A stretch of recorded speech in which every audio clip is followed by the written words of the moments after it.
All right, let's move on now to once we can understand a bit more about ourselves and that communication is absolutely everything. All we have is communication. We realise that we can actually take control of any interaction.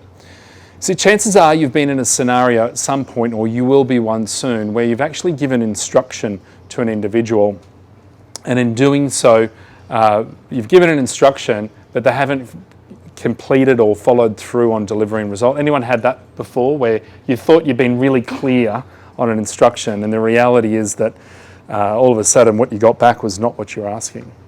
Now, this is a real challenge in communication. If you are the receiver and someone actually sends you an instruction, the key is closed loop communication, where you reflect back what the other party says. In order to be effective, we need to clarify our expectations between each other. And in doing so, communication is really tricky. Often we think very deeply about something, especially if there's an emotion attached to it. We will sometimes struggle to articulate with precision the words we need to get a level of instruction that the other party understands.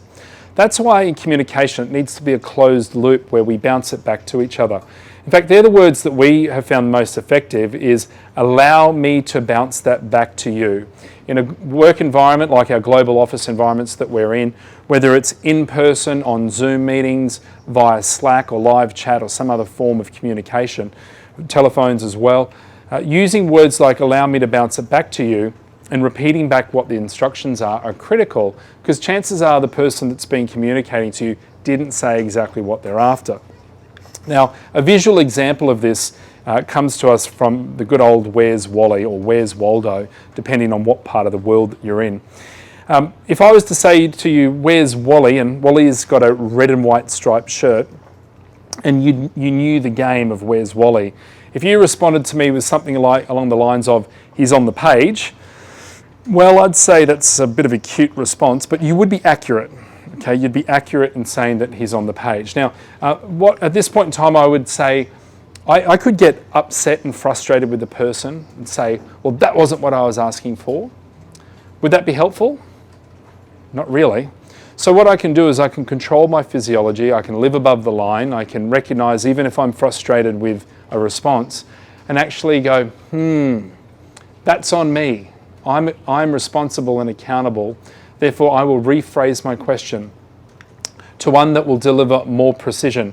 I'd like to find where Wally is very quickly. Can you explain to me specifically where to find him? That question with additional specificity will deliver a response with precision along the lines of, he's in the lower middle third, behind a green and white horizontal striped windbreaker. Here he is.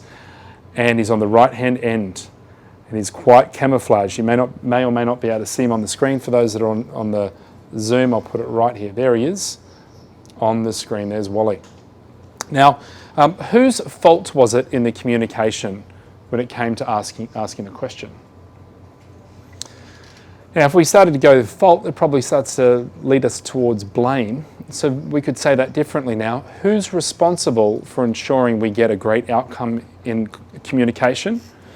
My thinking, who's responsible, is both parties. We're both in this together. And so when it comes to communication, whether you are the sender or the receiver, closing the loop on communication, especially in times of crisis or opportunity, requires us to close the loop, bounce back the communication, no matter who the party is. Typically, when instructions are given, we will say responses like, noted, okay, I got it, yes.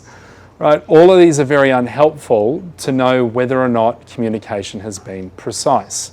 It might be accurate. Has there been an agreement? Yes, everyone agrees. But are we going to get the result that we need?